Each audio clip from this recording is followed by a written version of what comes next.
Morning all of you, welcome to our audit discussion.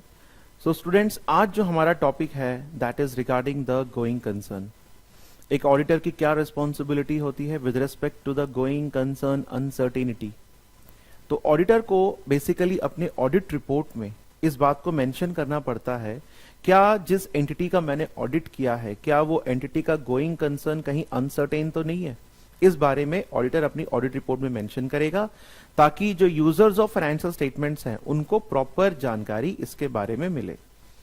और इस पूरे मैटर को, जो गोइंग कंसर्न अनसर्टेनिटी का जो मैटर है, इस पूरे मैटर को जो डील करने वाला ऐसे है that is our ISA 570। ISA 570 deals with the going concern, ठीक है ना, गोइंग कंसर्न अनसर्टेनिटी कह लो या फिर simply going concern concept. So let's study this.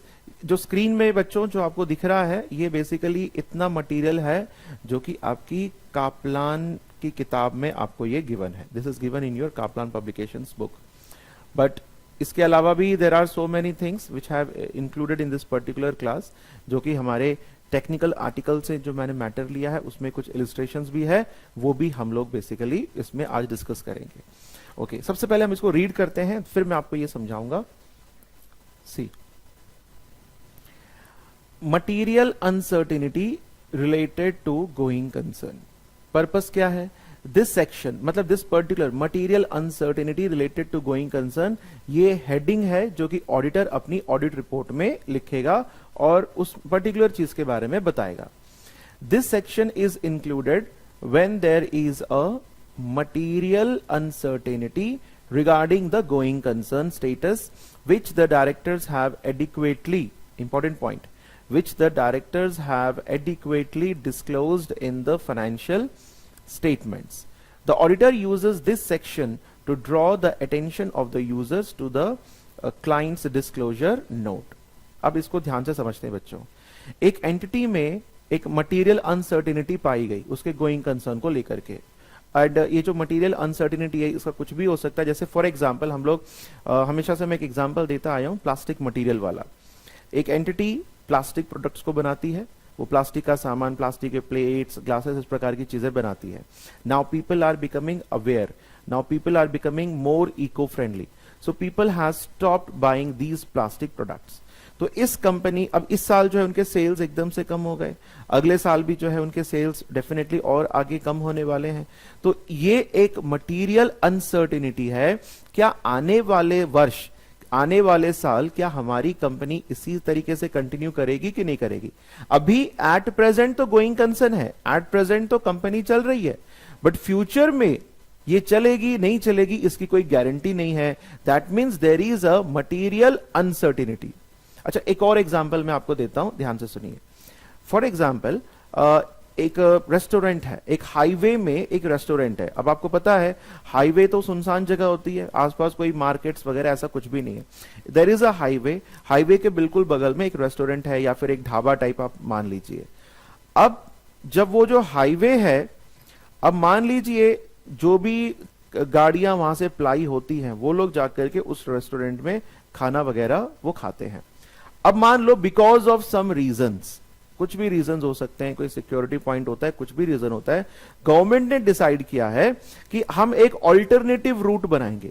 मान लो कि इस हाईवे में अगर मान ले कि एक पर्टिकुलर प्लेस ए से प्लेस बी में जाना है, जैसे मान लीजिए ए से बी में अगर आपको जाना है तो करीब यहां पे 2 घंटे का टाइम लगता है, 2 आवर्स का टाइम लगता है। तो बट गवर्नमेंट ने क्या डिसाइड किया कि ए से बी तक जाने के लिए एक ऑल्टरनेटिव रूट जो है गवर्नमेंट ने बना दिया, alternative route. Now people are adopting this alternative route, और इस ऑल्टरनेटिव रूट में फायदा यह है कि आप केवल 30 मिनट्स में जो है ए से बी तक आप पहुंच सकते हैं। सो अब सभी लोगों ने क्या शुरू किया, ए टू बी जाने के लिए ये वाला रास्ता छोड़ करके इस रूट को जो है सभी ने अडॉप्ट किया। तो अब इस रास्ते पर जो ढाबा था, जो रेस्टोरेंट था, अब वहां का सेल्स एकदम से कम हो जाएगा।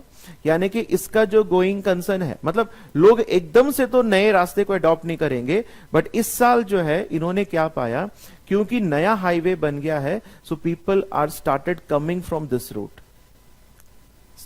तो इस रूट से लोगों ने जो है आना थोड़ा कम कर दिया। जब लोगों ने इस रूट से आना कम कर दिया तो उसके चलते यहाँ पे जो है इसके जो सेल्स है, इस ढाबे का जो भी सेल्स है वो कम हो गया, और इनको लगा कि आने वाले साल हो सकता है कि ये जो थोड़े बहुत सेल्स इस साल हुए हैं वो भी नहीं होंगे।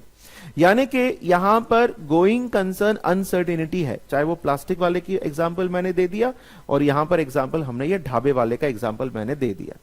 तो यहां पर इस साल तो काम चल रहा है और इस साल जो भी अकाउंटिंग हुई है वो गोइंग कंसर्न बेसिस पर ही अकाउंटिंग हुई है, बट अगले वाले साल there is uncertainty, going concern खतरे में है। और इस बात को डायरेक्टर्स ने अपनी जो फाइनेंशियल स्टेटमेंट्स में जो नोट्स टू द अकाउंट्स है वहां पर इस बात को मेंशन कर दी है। अब क्योंकि उन्होंने उसको मेंशन कर दिया है तो फर्म ने जो है मतलब क्लाइंट ने अपना काम ईमानदारी से किया है, तो यहां पर ऑडिटर जो है अपने ऑडिट रिपोर्ट को मॉडिफाई नहीं करेगा, वो सिंपली क्या करेगा, उसी मैटर को दोबारा, ये जो सेक्शन है ऊपर मैंने हेडिंग लिखा है material uncertainty related to going concern, ये हेडिंग अपनी ऑडिट रिपोर्ट में लिखेगा और उसमें इस मैटर के बारे में वो इन्फॉर्म कर देगा, ताकि जो पब्लिक है, जो यूजर्स ऑफ फाइनेंशियल स्टेटमेंट्स हैं, वो इमीडिएटली इस पर्टिकुलर चीज को रीड करेंगे और उनको इस एंटिटी के बारे में पता चल जाएगा। तो इस तरीके से ये पूरा सिनेरियो है। अब ये जो पोजीशन ऑफ, अच्छा ये जो हेडिंग है ये बेसिकली इसका पोजीशन कहां पर होता है, below the basis for opinion section, जो बिल्कुल हमारा टॉप लेवल पे ओपिनियन सेक्शन होता है ना, उसके जस्ट नीचे जो है हम लोग ये हेडिंग लिखेंगे material uncertainty related to going concern. I hope आप सभी को समझ में आ गया। नाउ नेक्स्ट देखिए, ये मैंने एक पिक्चर मैंने यहां पे बनाया है, इसको आप देखिए। Will the entity continue the operations within foreseeable future. Now what the word this mean, foreseeable future, foreseeable का मतलब ऐसा फ्यूचर जिसको हम देख सकते हैं, यानी कि लगभग आने वाले 1 ईयर के बारे में हम लोग कुछ एस्टिमेट्स लगा सकते हैं। सो गोइंग कंसर्न हमेशा इसी foreseeable फ्यूचर के बारे में बताता है। विल द एंटिटी, अब वो एग्जांपल्स देखो, प्लास्टिक वाला और वो ढाबे वाला, ठीक है ना। Will the entity continue the operations within foreseeable future, अगर यस है तो यानी कि there is a going concern. तो disclosure in the notes about uncertainties, तो हम लोग क्या करेंगे, गोइंग कंसर्न मान के उसकी जो अकाउंटिंग है बुक्स ऑफ अकाउंट्स में जो भी हम लोग अकाउंटिंग करेंगे वो गोइंग कंसर्न के बेसिस पे करेंगे, बट फ्यूचर में जो भी अनसर्टेनिटीज हैं उनको हम नोट्स टू अकाउंट्स में लिखेंगे। जैसे अब मान लीजिए प्लास्टिक वाले का एग्जांपल है, तो अगले साल भी ऐसा नहीं है कि सामान आपका नहीं बिकेगा, सामान आपका बिकेगा बट थोड़ा कम बिकेगा, क्योंकि लोग जो है इको फ्रेंडली होते जा रहे हैं। ढाबे वाला एग्जांपल दिया, ऐसा नहीं कि एकदम से कम हो जाएगा, क्योंकि कुछ लोग हैं जो दूसरे जगह जाना है तो वो हो सकता है कि उसी रूट को, लंबे रूट को वो अडॉप्ट कर रहे हैं, तो इस तरीके से उनका सेल्स डेफिनेटली कम होगा। यानी कि ये किसी ना किसी प्रकार के कुछ अनसर्टिनिटीज हैं, तो फिर एंटिटी को चाहिए कि वो इनको जो है डिस्क्लोज करे, disclose in the notes about uncertainties. अगर मान लीजिए आपको भरोसा हो गया, मान लीजिए कोई पर्टिकुलर, अब जैसे मान लीजिए फॉर एग्जांपल जैसे किसी गवर्नमेंट ने किसी पर्टिकुलर स्टेट को ड्राई स्टेट डिक्लेयर कर दिया। ड्राई स्टेट मींस वहां पर जो लिकर है, शराब वगैरह नहीं बिक सकता।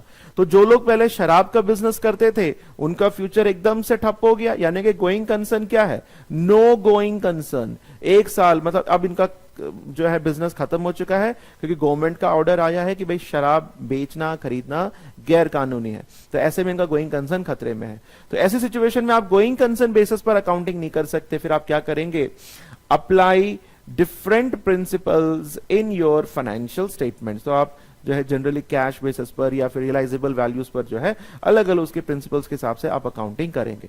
तो ये हमने तो बात करी है एक मैनेजमेंट के पॉइंट ऑफ व्यू से। So going concern ISA 570। अब आप देखेंगे स्टूडेंट्स, ये जो पर्टिकुलर स्लाइड है ये आपके कापलान किताब से मैंने उठाई है, इतना ही इंफॉर्मेशन उसमें गिवन है, गोइंग कंसर्न के बारे में ज्यादा इंफॉर्मेशन कापलान में नहीं गिवन है। देन एक इलिस्ट्रेशन भी है जो कि कापलान किताब में हमें गिवन है। लेट्स सी इलिस्ट्रेशन क्या है। So this illustration is regarding the material uncertainty related to going concern. क्या है ये, देखिए ये हेडिंग है, तो हेडिंग में किस तरीके से ऑडिटर लिखेगा, we draw attention to note 6। अभी मैंने आपको क्या बताया था, जस्ट यहां पे अगर गोइंग कंसर्न है एट प्रेजेंट तो ठीक है, बट अगर कोई अनसर्टेनिटीज है तो मैनेजमेंट क्या करेगा, नोट्स में उन अनसर्टेनिटीज के बारे में लिख देगा। तो ऑडिटर यही लिख रहा है, we draw attention to note 6 in the financial statements concerning the uncertainty of Murray Company's future funding, कि भाई मुर्रे कंपनी के फ्यूचर में फंडिंग को लेकर के हमें अनसर्टेनिटी है, मुर्रे कंपनी को फ्यूचर में शायद फंड्स ना मिले, एक अनसर्टेनिटी है। The company is seeking new funding through an initial public offering of shares, और कंपनी जो है बेसिकली आईपीओ के द्वारा जो है फंड इकट्ठा करने की कोशिश कर रही है। In the event that the IPO does not proceed, अगर मान लीजिए आईपीओ इनिशियल पब्लिक ऑफर अगर मान लीजिए ठीक से काम नहीं करता है, this will require the companies existing banking arrangements to be renegotiated and additional funding to be raised from either existing or new investors। अगर मान लीजिए आईपीओ अगर सक्सेसफुल नहीं हो पाता है तो कंपनी को फिर क्या करना पड़ेगा, बाकी अपने बैंक से रीनेगोशिएट करके अपने लोन्स को जो है रिस्ट्रक्चर करवाना पड़ेगा, या फिर उनसे फर्दर लोन्स वगैरह लेने पड़ेंगे। Additional fundings to be raised from either existing or new investors. फिर आगे लिखा है, This condition indicates the existence of a material uncertainty। देखिए हम ये नहीं कह रहे कि अभी मुर्रे कंपनी के पास पैसा नहीं है, मुर्रे कंपनी आईपीओ के द्वारा पैसा रेज कर सकता है, अगर मान लो वो नहीं कर पाता है तो अलग अलग सिचुएशंस हैं, तो यानी कि फिर भी अनसर्टेनिटी तो है कि पैसा, अब देखो कई बार होता है ना कि हमें पैसों की जरूरत होती है, हमें पता है कि पैसा तो मिल जाएगा बट कहां से मिलेगा, कैसे मिलेगा, यानी कि अनसर्टेनिटी इज देयर। इफ अगर इस प्रकार की कोई अनसर्टेनिटी है तो क्लाइंट को चाहिए यानी कि मैनेजमेंट को चाहिए उसको नोट्स टू अकाउंट्स में लिख देगा। So this condition indicates the existence of a material uncertainty which may cast significant doubt on the company's ability to continue as a going concern। अगर मान लो कंपनी को फंड्स की अवेलेबिलिटी मान लो नहीं हो पाती है, इन द वर्स्ट केस अगर नहीं हो पाती है तो फिर वो गोइंग कंसर्न की तरह कंटिन्यू नहीं कर सकता। ठीक है ना, ये जो जितना भी मैंने ब्लू कलर में लिखा है, so this is the main matter. The financial statements do not include any adjustments that would result if the company was unable to continue as a going concern। Our opinion is not modified in respect of this matter। Yes, this is the important point। हमारा auditor का जो opinion है वो modify नहीं होगा। Auditor हो सकता है गोइंग कंसर्न में अनसर्टिनिटीज हैं और इसके बारे में मैनेजमेंट ने पूरी बातें नोट्स टू अकाउंट्स में डिस्क्लोज कर दी हैं, तो उस सिचुएशन में ऑडिटर अपनी ऑडिट रिपोर्ट मॉडिफाई नहीं करेगा। हो सकता है कि उस सिचुएशन में भी ऑडिटर जो है अनक्वालिफाइड ओपिनियन दे दे, क्योंकि कुछ छुपाया हुआ नहीं है, कोई फ्रॉड नहीं हो रहा है जो कि आप एडवर्स या फिर कुछ और ओपिनियन आप देंगे। ठीक है ना, तो this is the point. Now तो इतनी इंफॉर्मेशन जो है, ये जो एटलीस्ट ये this slide number this one और उसके बाद ये वाली स्लाइड एंड दिस वन, ये 3 स्लाइड्स हैं जो कि आपके कापलान की किताब में गिवन है। अब इतना ही मैटर है जो आपके कापलान में गिवन है। अब बेटा हम लोग जो मैटर पढ़ने वाले हैं ये पूरा ही पूरा आपका ACCA के ऑफिशियल वेबसाइट में अगर आप देखेंगे, टेक्निकल आर्टिकल अगर आप टाइप करेंगे तो उसमें ये टेक्निकल आर्टिकल जो है 570 के बारे में गिवन है। तो ये हम जो है डिटेल में पढ़ेंगे, क्योंकि एग्जाम्स में कई बार डायरेक्टली क्वेश्चंस जो आते हैं वो टेक्निकल आर्टिकल से ही पूछे जाते हैं, तो इसलिए ये हमारे लिए इंपॉर्टेंट है। Okay, let's see. Reporting in line with ISA 570 going concern, ये रिपोर्टिंग की बात हो रही है। ऑडिटर रिपोर्टिंग करता है तो ऑडिटर को किस तरीके से रिपोर्टिंग करनी है, ये सारी चीजें हम यहां पे पढ़ रहे हैं। थोड़ा बहुत आइडिया तो मैंने आपको बता ही दिया गोइंग कंसर्न का, अगर आप ये पढ़ेंगे तो आपको और ज्यादा डीप में अंडरस्टैंडिंग हो जाएगी।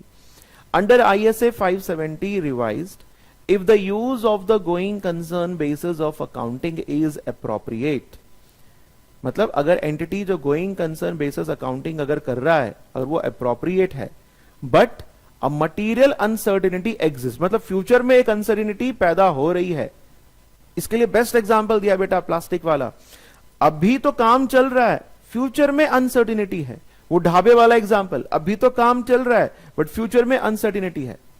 But a material uncertainty exists and the management have included adequate disclosures relating to the material uncertainties. The auditor will continue to express an unmodified opinion. तो ऐसे सिचुएशन में भी ऑडिटर कैसा ओपिनियन देगा? Unmodified opinion ही देगा। क्यों देगा auditor unmodified opinion? क्योंकि अभी तो गोइंग कंसर्न में चल रहा है, फ्यूचर के लिए अनसर्टिनिटी है, फ्यूचर में हो सकता है गोइंग कंसर्न खतरे में पड़े, और इस बात को प्रॉपरली डिस्क्लोज किया गया है, कुछ भी छुपाया नहीं गया है। तो इसलिए ऑडिटर कौन सा ओपिनियन देगा? अनमॉडिफाइड ओपिनियन, या फिर you can say unqualified opinion. But the auditor must include a separate section under the heading material uncertainty related to going concern। माना ऑडिटर जो है अनमॉडिफाइड ओपिनियन देगा, बट क्योंकि material uncertainty regarding the going concern exist करती है, इसलिए auditor इस particular heading में जो है गोइंग कंसर्न अनसर्टेनिटी के बारे में डेफिनेटली वो बताएगा। और क्या क्या बताएगा और क्यों बता रहा है, रीजन क्या है, व्हाट इज द रीजन, क्यों ऑडिटर को ये हेडिंग क्रिएट करनी पड़ रही है? इसके दो रीजन है बच्चों। एक है to draw attention to the note in the financial statements that discloses the matter given rise to the material uncertainty। अगर आप देखेंगे किसी भी कंपनी का एनुअल रिपोर्ट देखेंगे, उसमें फाइनेंशियल स्टेटमेंट्स वगैरह वगैरह बल्कि सी किताब होती है। तो ऑडिटर चाहता है कि यार डेफिनेटली यूजर्स इतना कुछ तो पढ़ेंगे नहीं, हाँ, बट वो ऑडिट रिपोर्ट जरूर पढ़ेंगे। तो ऑडिटर चाहता है कि इस पर्टिकुलर मटेरियल अनसर्टिनिटी के बारे में मैं अपने यूजर्स को बताऊं, जो कंपनी के जो यूजर्स हैं उनको मैं थॉरोली बताऊं, ताकि उस अनसर्टिनिटी को देख करके हो सकता है यूजर्स के जो इकोनॉमिक डिसीजंस हैं कि इस कंपनी में इन्वेस्ट करना है नहीं करना है वो चेंज हो जाए। ठीक है ना? तो इसलिए draw attention to the note in the financial statements that discloses the matters giving rise to the material uncertainty। And second point is state that these events or conditions indicate that a material uncertainty exists which may cast significant doubt on entity's ability to continue as a going concern, and that the auditor's opinion is not modified in respect of the matter। Auditor ये particular disclosure अपने audit report में इसलिए भी करता है ताकि users को ये पता चले कि आज तो एंटिटी गोइंग कंसर्न में है, बट फ्यूचर में हो सकता है कि इसका गोइंग कंसर्न खतरे में हो सकता है। और आगे लिखा है कि ऑडिटर जो है ये भी बताता है कि वो इस पर्टिकुलर अनसर्टिनिटीज के कारण अपनी ऑडिट रिपोर्ट को मॉडिफाई नहीं कर रहा है। क्यों नहीं कर रहा है अपनी ऑडिट रिपोर्ट को मॉडिफाई? क्योंकि सारे डिस्क्लोजर्स एंटिटी ने प्रॉपरली किए हुए हैं। आगे देखिए students, the section headed material uncertainty related to going concern, so this is the heading of that section, is included immediately after the basis for opinion. Just आपका जो बेसिस फॉर ओपिनियन है, after the basis for opinion paragraph, but before CAM key audit matter section. ठीक है ना? After the basis for opinion paragraph के और cam से पहले हम इस हेडिंग को लिख देंगे। It should be noted that where the uncertainty is not adequately disclosed in the financial statements, the auditor would continue to modify the opinion। Now this is very important, very important point है, इसको एक बार आप ध्यान से सुनिए। At present entity जो है going concern के आधार पर काम कर रही है, फ्यूचर में अनसर्टेनिटीज है, और इन अनसर्टेनिटीज को एंटिटी ने नोट्स टू अकाउंट्स में मेंशन नहीं किया है, यानी कि इन अनसर्टेनिटीज को एंटिटी ने डिस्क्लोज नहीं किया है। अगर आप डिस्क्लोजर नहीं कर रहे हो, that means what, entity is not following the applicable financial reporting framework. अब क्योंकि वो फॉलो नहीं कर रही है, तो फिर ऑडिटर यहां पे क्या कर सकता है? अपने ओपिनियन को मॉडिफाई कर देगा। Modify in the line with ISA 705, modifications to the opinion in the independent auditor's report. Modify करने का मतलब क्या है? ऑडिटर यहां पे या तो एक तरीके से एडवर्स ओपिनियन भी दे सकता है डेफिनेटली। अब क्योंकि गोइंग कंसर्न जो है it is a bigger thing, तो जनरली यहां पर ऑडिटर जो है एडवर्स ओपिनियन यहां पे देगा।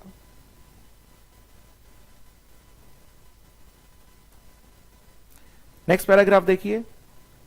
By their very nature, issues identified related to going concern are likely to be considered a key audit matter। कोई भी इश्यू हो गोइंग कंसर्न के regarding, definitely that is a key audit matter and hence need to be communicated in auditors report. तो इसलिए हम लोग फिर क्या करेंगे?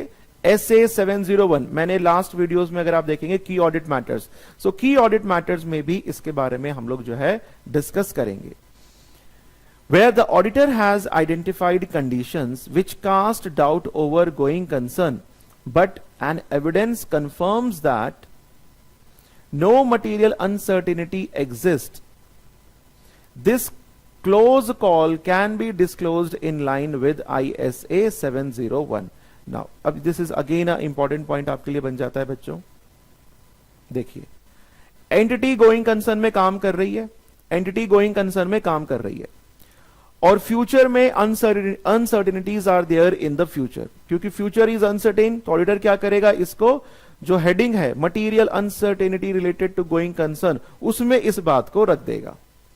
बट अगर मान लीजिए एट प्रेजेंट एंटिटी जो है गोइंग कंसर्न में काम कर रही है, दूसरी बात, क्योंकि at present entity going concern के बेसिस पे काम कर रही है और एंटिटी ने अपने डिस्क्लोजर्स में लिख दिया कि future of the entity is uncertain, future में जो है गोइंग कंसर्न अनसर्टेन हो सकता है, और इस बात की छानबीन, इस बात की जो खोज पड़ताल जो है ऑडिटर ने करी, और ऑडिटर को ऐसे कई सारे सबूत मिल गए कि ऑडिटर ये बोल सकता है कि भाई फ्यूचर इनका सेफ है, फ्यूचर में किसी प्रकार की कोई अनसर्टेनिटी नहीं है. तो उस सिचुएशन में इस बात को आपको materiality regarding to the going concern में उसमें मेंशन करने की जरूरत नहीं है. हम उसको जो है केवल की ऑडिट मैटर्स में हम लोग इसको डिस्क्लोज कर देंगे.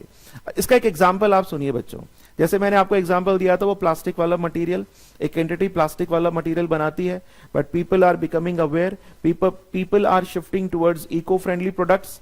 तो इसका जो सेल है, प्लास्टिक वाले का सेल इस साल कम हो गया, अगले साल हो सकता है कि और भी ज्यादा कम हो जाए. तो यहां पर गोइंग कंसर्न अनसर्टेनिटी है, और ऑडिटर को भी लग रहा है कि भाई यहां पे गोइंग कंसर्न अनसर्टेनिटी है. सबूत भी मिल गए क्योंकि लोग जो है अब प्लास्टिक का सामान नहीं खरीद रहे हैं. बट सिचुएशन चेंज करते हैं, बट यहां पर एंटिटी कहता है ऑडिटर से कि सर ठीक है, प्लास्टिक का सामान हमारा नहीं बिक रहा है, बट अब हम लोगों ने क्या किया है, we are striving towards the production of eco friendly products. हम जो है पत्तों से प्लेटें बनाना, ग्लासेस बनाना, जो हमारे जो इको फ्रेंडली मटेरियल हैं, उनसे जो है हम लोग अपना प्रोडक्शन हमने शुरू कर दिया है. तो अब ऑडिटर को भी भरोसा हो गया, ओके अगर इनका प्लास्टिक नहीं भी बिकेगा तो भी कोई दिक्कत नहीं है, इनका बिजनेस चलेगा, क्योंकि इन लोगों ने अपना जो कोर्स ऑफ एक्शन है बिजनेस का वो चेंज कर दिया. तो इस तरीके से ऑडिटर को यहां पे एविडेंसेस मिले. देखिए यहां पे क्या लिखा है, but audit evidence confirms that, audit evidence इस बात को कंफर्म कर रहा है that no material uncertainty exists. But ये क्योंकि इंपॉर्टेंट बात है, क्योंकि ये की ऑडिट मैटर है, क्योंकि ये वो बात है जो ऑडिटर ने बेसिकली टीसीडब्ल्यूजी से पहले डिस्कस किया हुआ था, इसलिए इसको हम लोग की ऑडिट मैटर्स में इंक्लूड करेंगे. अब जब ऑडिटर को सबूत मिल गया है कि गोइंग कंसर्न अनसर्टेनिटी नहीं है, सब कुछ ठीक है, फ्यूचर इनका बढ़िया है, वायबल है, तो वो उस पर्टिकुलर अलग से uncertainty with respect to going concern, वहां पर ये बात मेंशन ना करके हम यहां पर की ऑडिट मैटर्स में इस बात को मेंशन कर देंगे. एक तो मैंने एग्जाम्पल वाला दे दिया था. अच्छा, दूसरा वो ढाबे वाला एग्जाम्पल भी मैं आपको दे देता हूं. ढाबे वाले में क्या है कि जब एक रूट था ए टू बी, प्लेस ए से प्लेस बी में जाने के लिए जो रूट डिसाइड किया गया था, नाउ यहां पर एक ढाबा है, ठीक है. अब गवर्नमेंट ने रूट चेंज कर दिया, एक और रूट नया निकल करके आ गया. तो अब इस ढाबे वाले को पता है कि भाई अब इसके पास कस्टमर्स कम आ रहे हैं, तो ढाबे वाले ने क्या किया, अपना उसके पीछे का जो भी एरिया था उसको जो है बेसिकली इसने एक मैरिज हॉल में कन्वर्ट कर दिया, मैरिज हॉल में कन्वर्ट कर दिया, और वो मैरिज के हॉल के बेसिस पे किराए पे देकर के, रेंट पे देकर के 1-1 लाख रुपए वो कमा रहा है. अब ऑडिटर को जब ये बात पता चली तो ऑडिटर ने बोला, हाँ भाई तुम्हारे काम में अनसर्टेनिटी तो थी, बट तुमने ये वाला काम करके जो है उस अनसर्टेनिटी को खत्म कर दिया, तुम फ्यूचर में भी बढ़िया से काम कर सकते हो. जब इस प्रकार की सिचुएशन होती है, जब अनसर्टेनिटी के खिलाफ ऑडिटर को सबूत मिल जाते हैं, और जब ऑडिटर खुद को सेटिस्फाई कर लेता है कि इनका गोइंग कंसर्न अब खतरे में नहीं है, तो इसको जो है बेटा हम लोग इस पर्टिकुलर हेडिंग में material uncertainty related to going concern यहां पर मेंशन ना करके इस पर्टिकुलर पॉइंट को हम कहां पर मेंशन करेंगे, की ऑडिट मैटर, कैम के अंतर्गत इसको हम लोग मेंशन करेंगे. आई होप स्टूडेंट्स आपको समझ में आ गया होगा. नाउ नेक्स्ट देखिए, दिस इज बिकॉज, क्यों हम कैम में मेंशन करेंगे, this is because while the auditor may conclude that no material uncertainty exists, they may determine that one or more matters relating to this conclusion are key audit matters.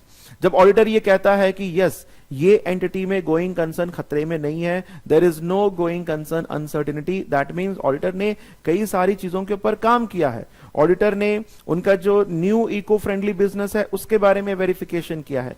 Auditor ने ढाबे वाले के marriage hall के बारे में properly जो है उसने वेरिफिकेशन वगैरह किया है. तो ये सारी चीजें एक की ऑडिट मैटर्स के रूप में हो सकती हैं, इसलिए हम उसको की ऑडिट मैटर्स में इंक्लूड करेंगे.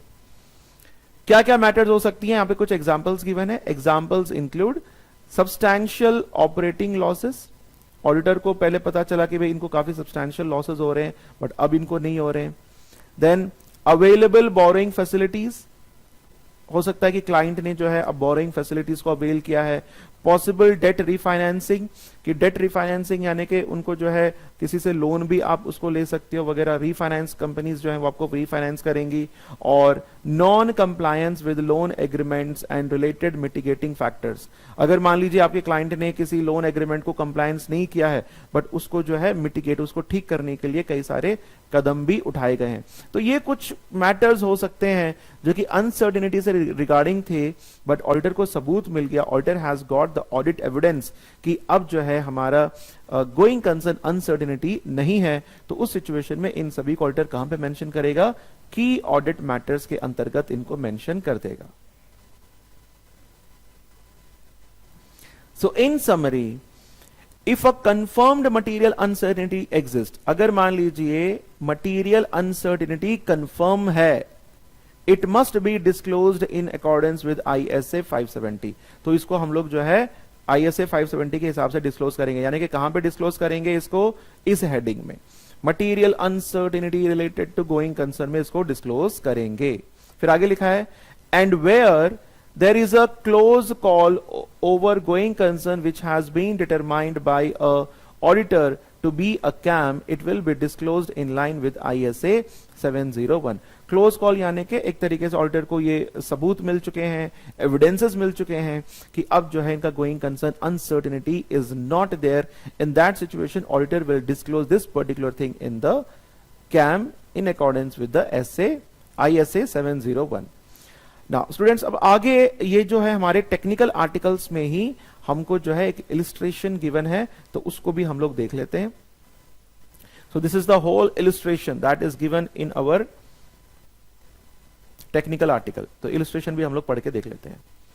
एग्जाम्पल, ओपिनियन कैसा दिया है स्टूडेंट्स, अनमॉडिफाइड ओपिनियन. अनमॉडिफाइड यानी कि यहां पे हम मान के चलते हैं कि अनक्वालिफाइड ओपिनियन दिया है. But material uncertainty exist in relation to going concern, but going concern के रिलेशन में अनसर्टेनिटी एग्जिस्ट करती है, एंड डिस्क्लोजर्स आर एडिक्वेट, और एंटिटी ने सारे के सारे डिस्क्लोजर्स भी कर दिए हैं. जब अनसर्टेनिटी एग्जिस्ट करती है और एंटिटी ने पूरे डिस्क्लोजर्स कर दिए हैं, तो इसके बेसिस पर ऑडिटर अपनी ओपिनियन को कभी भी मॉडिफाई नहीं करता. अगर मान लीजिए अनसर्टेनिटीज एग्जिस्ट करती हैं बट एंटिटी ने कोई डिस्क्लोजर नहीं किया, तो फिर ऑडिटर अपनी ओपिनियन को मॉडिफाई कर देगा. वो बोलेगा कि भी एंटिटी को डिस्क्लोज करना चाहिए था, नहीं किया, तो it is a wrong thing. इस तरीके से. Now see, report on the audit of financial statements. सबसे पहला ओपिनियन सेक्शन हमारा रहेगा. इन अवर ओपिनियन, ये सेम है, अभी जितने भी हमने एग्जांपल्स देखे ना, यहां पे ये चीज आपको सेम मिलेगी. In our opinion the accompanying financial statements present fairly, या तो वर्ड हम लोग फेयरली यूज कर सकते हैं या फिर ट्रू एंड फेयर भी हम लोग यूज कर सकते हैं. In all material respects, the financial position of the company as at 31st December 2015 and its financial performance and its cash flows for the year ended is in accordance with IFRS standards. Opinion वाला same जैसे हमने पहले पढ़ा था वैसा ही है. Now basis of opinion भी बिल्कुल same है, इसमें भी कोई दिक्कत नहीं है, क्योंकि materiality with respect to going concern वाला, material uncertainty with respect to going concern वाला हेडिंग कहां पे आएगा, इसके बाद आएगा. तो ये भी आप लोग रीड कर सकते हैं, ये सेम है, हमने कई सारे एग्जांपल्स हमने पढ़े हैं. ये मैं अभी आपको नहीं पढ़ाऊंगा, ये आप खुद से रीड करेंगे. अब ये वाला देखिए, material uncertainty related to going concern. अब यहां पर अब आपको बताना पड़ेगा, देखिए this is important point. Note 6, auditor कैसा कह रहा है, we draw attention to note 6, हम आपका ध्यान नोट 6 में लेके जाएंगे। ये नोट 6 किसने लिखा है? मैनेजमेंट ने। मैनेजमेंट ने नोट 6 में जो गोइंग कंसर्न की जो अनसर्टेनिटी है उसके बारे में मेंशन किया है। तो ऑडिटर कहता है, अपने जो भी यूजर्स हैं अपने ऑडिट रिपोर्ट में कहता है कि हम आपका ध्यान जो है नोट 6 की तरफ लेके जा रहे हैं। We draw attention to note 6 in the financial statements, which indicates that the company incurred a net loss of $125,000 during the year ended 31st December 2015, and as of date, the company's current liabilities exceeded its total assets by $106,000. यानी कि company को net loss कितना हुआ? This much, और liabilities जो है वो बढ़ चुकी है करंट एसेट से ज्यादा, इतनी ज्यादा लाइबिलिटीज आपकी एक्सीड हो गई। As stated in note 6, these events or conditions along with other matters as set forth in note 6, note 6 में और भी कई सारे matters लिखे गए हैं, indicate that a material uncertainty exists that may cause significant doubt on the company's ability to continue as a going concern. Our opinion is not modified in respect of this matter.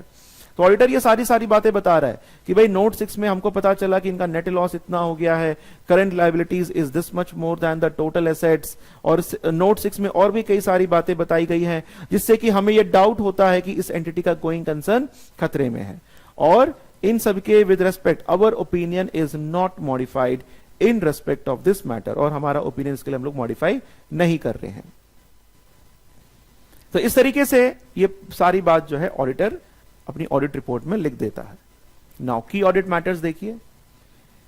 की audit matters are those matters that in, ये generally जो है जब भी की audit matters लिखा जाता है, की ऑडिट मैटर्स क्या होते हैं पहले उसकी डेफिनेशन लिख दी जाती है ताकि जो यूजर्स है उनको पता तो चले कि की ऑडिट मैटर्स है क्या। Key audit matters are those matters that in our professional judgement, किसके प्रोफेशनल जजमेंट? इन अवर मतलब ऑडिटर्स के, were of most significance in our audit of financial statements of the current period.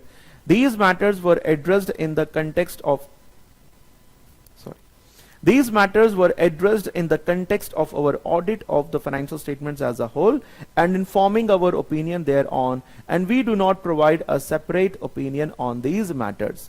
यानी कि की audit matters में, की audit cam section में auditor कई सारी इंपॉर्टेंट बातों को मेंशन करता है।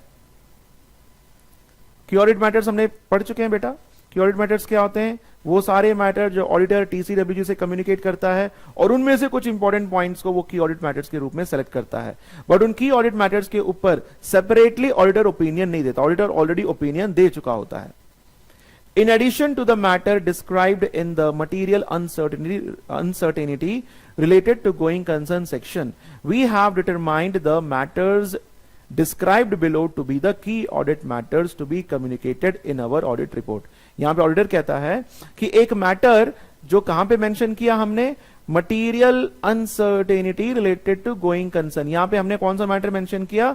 ये वाला 125,000, 106,000, ये भी की ऑडिट मैटर है, इसलिए तो हमने इसको की ऑडिट मैटर के अंदर में इसको हमने जो है मेंशन कर दिया। वी हैव, अब तो इसके अलावा भी कई सारे की ऑडिट मैटर्स हैं जो इस प्रकार से हैं, तो बाकी आगे लिखा नहीं गया है। अदरवाइज जितने भी की ऑडिट मैटर्स होंगे उनको फिर हम लोग जो है 1, 2, 3 करके जो है उसको हम लोग लिखेंगे। So this is all about students the going concern uncertainty essay 570। इसमें हम लोगों ने काप्लान का जो मटेरियल है वो भी कवर किया है। टेक्निकल आर्टिकल्स वेरी इंपॉर्टेंट, ये इलिस्ट्रेशन आपके लिए बहुत इंपॉर्टेंट है। इस इलिस्ट्रेशन का ये जो पर्टिकुलर पार्ट है इसी के ऊपर स्ट्रेट अवे आपको जो है एक केस स्टडी के ऊपर जो है क्वेश्चन पूछा जा सकता है। तो ये इसको आपको काफी, इसको एक बार रिवाइज करिए, वीडियो को एक बार आप थॉरोली सुनिए, और एक दो बार आपको यह भी जानना है कि किस किस सिचुएशन में हम कौन कौन सा ओपिनियन हम लोग देते हैं। अब जैसे यहां पे बताया गया कि अगर मान लीजिए गोइंग कंसर्न अनसर्टेनिटी है और क्लाइंट सब कुछ लिख देता है फाइनेंशियल स्टेटमेंट्स में, तो ऑडिटर अपनी ओपिनियन को मॉडिफाई नहीं करेगा। अगर अनसर्टेनिटी है और क्लाइंट कुछ भी नहीं लिखता है तो फिर वो मॉडिफाई करेगा। तो ये सारी बातें जो है आपको बतानी है। सो आई होप आज का क्लास आपको बच्चों समझ में आ गया होगा। एंड टुमारोज क्लास, कल हम लोग क्या करने वाले हैं, कल और भी क्वेश्चंस हम लोग जो है इसके रिगार्डिंग हम लोग करेंगे। And the more important tomorrow जो है हम लोग करेंगे that is ISA 706। and ISA 706 is regarding the emphasis of matter paragraph and other matter paragraph. ये क्या चीज होती है, ये हम अगले वीडियो में देखेंगे. Okay students, till then take care, goodbye.